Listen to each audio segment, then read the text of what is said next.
Bom dia, presidente. Bom dia a todos os parlamentares que aqui se encontram e a todos que acompanham também o nosso pronunciamento e a sessão através da TVA e da Agência L.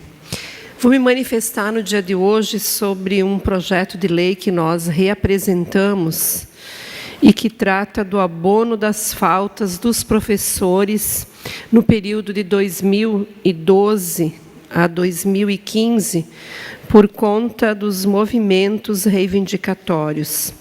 Trata-se do PL 8/2017, que no seu artigo 1º cita que ficam abonadas as faltas ao serviço em decorrência de movimentos grevistas, paralisações, assembleias ou atividades sindicais dos trabalhadores da rede pública estadual de educação, relativas ao período de 2012 a 2015. O abono das faltas de que trata o caput deste artigo torna nulo seu registro nos assentamentos funcionais para efeito de concessão de licença-prêmio, promoção, progressão funcional, adicional por tempo de serviço, aposentadoria, disponibilidade e contagem por tempo de serviço. Esse projeto de lei, no primeiro momento, ele pode causar uma impressão equivocada. Vejam bem, professores fizeram greve, professores têm que ser punidos. Professores fizeram greves e professores não querem que as suas faltas sejam consideradas injustificadas. No entanto, tem um parâmetro que precisa ser analisado e eu gostaria que a gente refletisse com muito respeito sobre isso. Em primeiro lugar, por que é que os professores fizeram greve em Santa Catarina de 2011 e 2012, e aí tivemos outras assembleias e paralisações menores? Fizeram greve porque Santa Catarina, junto com apenas 2 estados, portanto, 3 estados da nação, não aplicou a lei do piso 11.738 de 2008, ou seja, não adotou aquilo que todos os demais estados adotaram, que é uma prerrogativa constitucional, a aplicação da lei do piso. O governo de Santa Catarina, na época, preferiu entrar na justiça para não pagar o mínimo ao magistério catarinense. Com isso, em 2011, o Supremo Tribunal Federal se pronuncia e diz que a lei tem que ser cumprida por todos os estados. Mesmo com a decisão do Supremo Tribunal Federal, o governo de Santa Catarina não acata esta decisão e, portanto, nós não temos o piso implantado em Santa Catarina. É aí que 2011 inicia as greves para exigir que o governo cumpra aquilo que ele tem que cumprir por lei e que os demais estados estão cumprindo.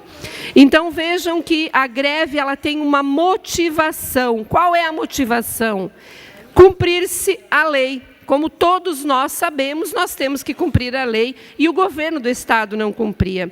Então, a greve não é uma vontade dos professores involuntária, né?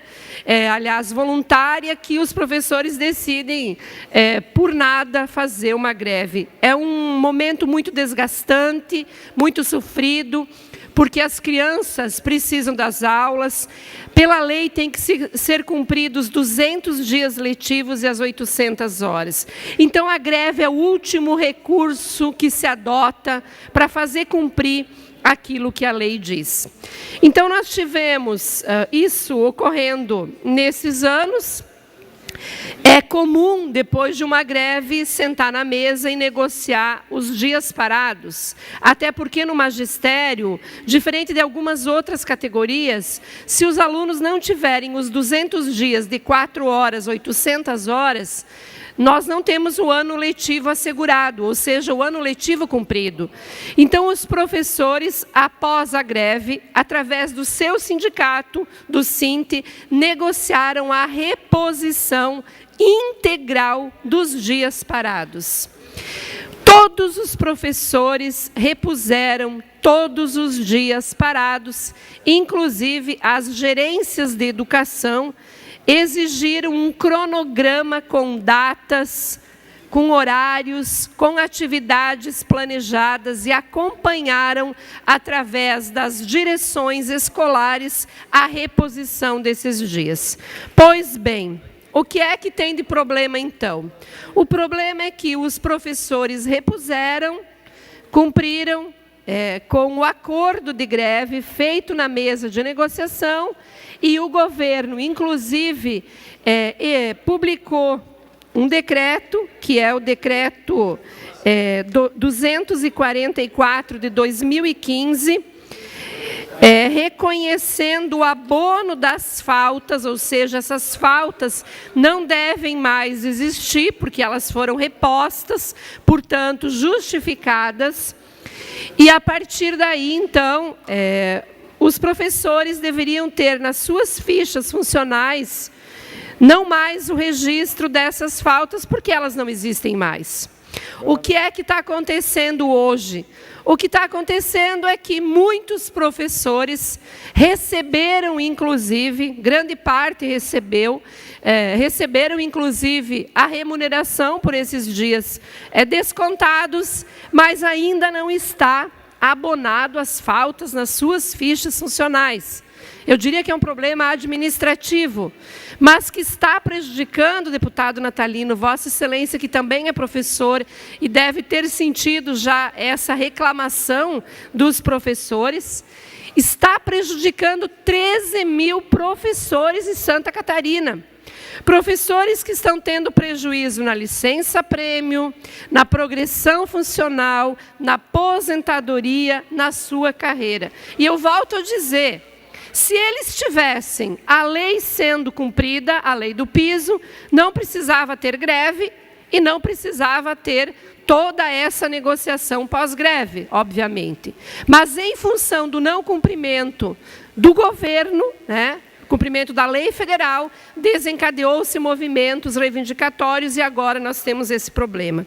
Eu estou trazendo essa matéria porque, às vezes, muita gente fala sem conhecimento de causa e simplesmente questionando como é que um servidor que fez greve quer abono das faltas. Veja bem, primeiro a gente precisa se perguntar por que professor faz greve. E eu quero perguntar se é justo um professor que em 2011 ganhava em Santa Catarina de piso R$700 de piso, é justo a gente condenar esses professores.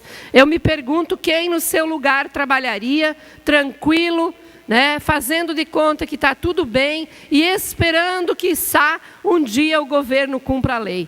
Então, a gente precisa ter um pouco de cuidado, porque, às vezes, é aquele velho ditado, que parece, não é. Parece condenável um professor ter as suas faltas no seu registro funcional, mas não é condenável, porque eles trabalharam, além de ir para a rua fazer a luta, sofreu um desgaste enorme, questionamento de muitos pais, da sociedade, alguns setores, inclusive.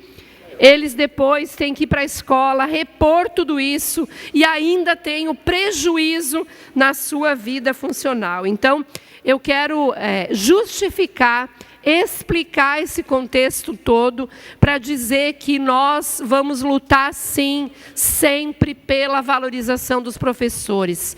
A sociedade precisa apoiar professor, porque nenhuma outra profissão existe, nem mesmo as primeiras letras, os códigos, deputado Dóia, o Gelmin, nem mesmo os primeiros códigos que a gente aprende na escola existe, que gera uma profissão toda, se não tiver o professor. Então, como é que a gente não vai trabalhar para apoiar essas categorias, para dizer governo é injusto, quem errou primeiro foi você não cumpriu a lei, agora nós temos 13 mil professores sendo prejudicados. E veja bem, o governo tanto reconhece que eles repuseram, que há um decreto do governo abonando as faltas. No entanto, está faltando algumas faltas de paralisações, sobretudo período da Assembleia Estadual. São alguns dias que estão causando todo esse problema e prejudicando a vida dos servidores. Então, só 30 segundos para mim concluir, deputado. 1 minuto, deputada, para Vossa Excelência concluir. Obrigada, presidente. Então, eu quero fazer questão aqui, como professora e como mãe também, que tem alunos na escola pública. Eu sei o que significa você ter um filho em casa quando há greve, muitos pais não têm com quem deixar, eu sei disso tudo. Mas, acima de tudo, nós não podemos se enganar. Ter os filhos na escola estudando não significa a qualidade da educação. Se não tiver um professor valorizado, uma carreira decente, não adianta uma escola aberta, fazendo de conta que o profissional da educação está lá atendendo com toda a primazia. Então, nós vamos continuar a luta em defesa dos professores, pelo abono das faltas injustificadas, porque elas já foram, na verdade, todas repostas pelos professores. Então, o governo está em débito, mais uma vez, com o magistério catarinense. Obrigada.